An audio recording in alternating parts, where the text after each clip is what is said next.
This is Jeff Geske and Mike Cullen. We're back with the Fits on the Go blog. This time we're in AHA in Dallas, Texas. Mike, there's a lot of exciting going on here. What are you looking forward to? You know, Jeff, I think we're going to hear some long overdue pieces of clinical information that we can apply to our practice as soon as we get home. The prevention guidelines were just released by the ACC and the AHA. We're going to hear directly from the experts about the latest in obesity, lifestyle management, hypertension, and lipids. And then secondly, the heart failure clinical trials, I think, are going to provide some key nuggets, particularly the TopCat and ROSE-AHF trials. So I think both of those together are going to be really the highlights of the meeting. I couldn't agree more, Mike. That's really some exciting science. The other part that I really like about these national meetings and the Fits on the Go blog is the ability to network.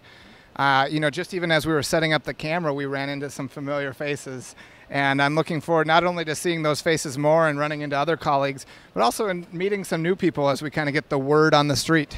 I agree. And whether you're a fit who couldn't make it to Dallas or who's here and just wants to see what you may not be able to catch in person, you can go to youtube.com/fitsonthego to see all the postings from the Fits on the Go blog at AHA 13. Great. More to come. We'll see you on YouTube.